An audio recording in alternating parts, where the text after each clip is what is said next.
السلام علیکم ورحمۃ اللہ وبرکاتہ۔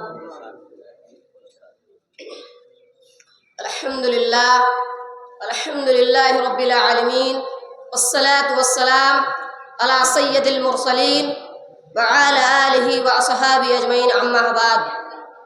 معزز سامعین حضرات، اساتذہ اکرام، مہمانان گرامی، اسلامی بھائیوں اور بہنوں، آج کی اس یادگار محفل میں میرے تقریر کا عنوان ہے یوم آزادی۔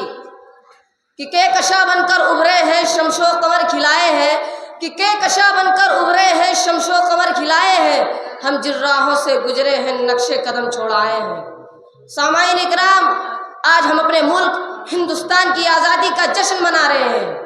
آج کے دن یعنی 15 اگست کو ہی ہمارے ملک کو انگریزوں سے آزادی ملی تھی۔ آج کے دن ہندوستان کی تاریخ کا بے حد انتہائی اہم دن ہے، جو برسوں سے جد و جہد سے لے کر جان و مال کی قربانیاں دی تھی، اور قید و بند کی صعوبتوں کے بعد ہمیں یہ آزادی کا پروانہ ملا تھا۔ آج 15 اگست کے موقع پر ہندوستان میں جشن آزادی کے تعلق سے پروگرام منایا جاتا ہے، اور ان میں ہندوستان کی آزادی کی تاریخ بیان کی جاتی ہے۔ مگر افسوس ہے کہ آج ہندوستان کی آزادی کی جو تاریخ بیان کی جاتی ہے اس میں سچائی اور انصاف کا خون کیا جاتا ہے۔ جنگ آزادی کی تحریک کا ذکر کرتے ہوئے آج ہندوستان کے نام و نہاد خیر و خواہ لوگ بھول سے بھی کسی مسلمان کا نام نہیں لیتے ہیں۔ حالانکہ میرے پیارے بھائیوں اور دوستوں، ہندوستان کی تحریک میں جس طرح ہمارے ہندو بھائیوں نے محنت کی، سکھ بھائیوں نے قربانیاں دی، اسی طرح ہم مسلمانوں نے بھی اپنے خون سے آزادی ہندوستان کی تاریخ لکھی۔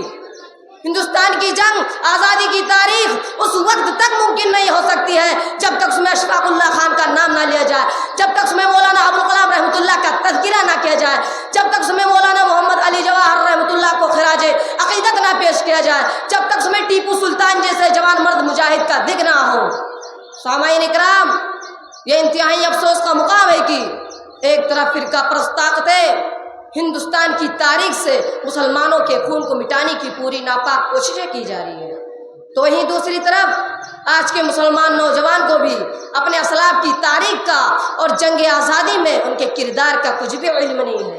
ایسے جیسے ادھر جدھر ہاکا جا رہا ہے وہ اسی روپ پر چلا جا رہا ہے۔ مگر میرے پیارے بھائیوں اور دوستوں، آج برادران وطن کو یہ بتلا دیجئے کہ مسلمان ہمیشہ سے اپنے ملک اور وطن کا وفادار رہے ہیں۔ نبی کریم صلی اللہ علیہ وسلم جب مکہ کی سرزمین سے رخصت ہو رہے تھے، اس وقت اہل وطن کے ظلم و زیادتی کے سبب اپنا وطن عزیز ترک کر رہے تھے، اور آپ خانہ کعبہ کی طرف دیکھتے ہوئے کہہ رہے تھے کہ میں اس لیے یہ شہر چھوڑ کر نہیں جا رہا ہوں کہ مجھے اس سرزمین سے محبت نہیں، بلکہ مجھے اس سرزمین کے پاس مجھے یہاں رہنے ہی نہیں دیتے۔ کہ دیکھا تو کوئی اہل محبت کی باغ پن، کہ دیکھا تو کوئی اہل محبت کی باغ پن، چلتے نہیں ہے راہ کو ہموار دیکھ کر۔ سامعین اکرام، آج یوم آزادی کے موقع پر ہمیں اپنے دل و دماغ کے اندر ایک فارفی عزم کر لینا چاہیے کہ انشاءاللہ وطن کے لیے کبھی بھی قربانی دینے کی ضرورت پیش آئی تو وہ قربانی ہمیں اپنے مال سے دینی پڑے یا اپنی جان سے، ہم کسی بھی صورت میں پیچھے نہیں ہٹیں گے۔ اب آخر میں بس اتنا کہوں گا کہ ہندوستانی مسلمان اس ملک کی سرزمین سے محبت نہیں کرتا، اس کی عبادت نہیں کرتا، وہ وطن عزیز کی محبت میں سب کچھ کر سکتا ہے لیکن اس کو اپنا معبود نہیں بنا سکتا، اس کے آگے اپنا سر نہیں جھکا سکتا۔ ہمارے دور کے ایک شاعر نے وطن کے تعلق سے بڑی بہترین بات کہی ہے کہ میں تیری محبت میں گرفتار ہوں لیکن، کہ میں تیری محبت میں گرفتار ہوں لیکن میں تجھے خدا سمجھوں یہ امکان نہیں ہے۔ اب آخر میں اللہ رب العالمین نے دعا کی ہم سب مسلمان بھائیوں کو اپنے وطن سے سچی محبت کرنے کی توفیق عطا فرما۔ وما علینا الا البلاغ۔ السلام علیکم ورحمۃ اللہ وبرکاتہ۔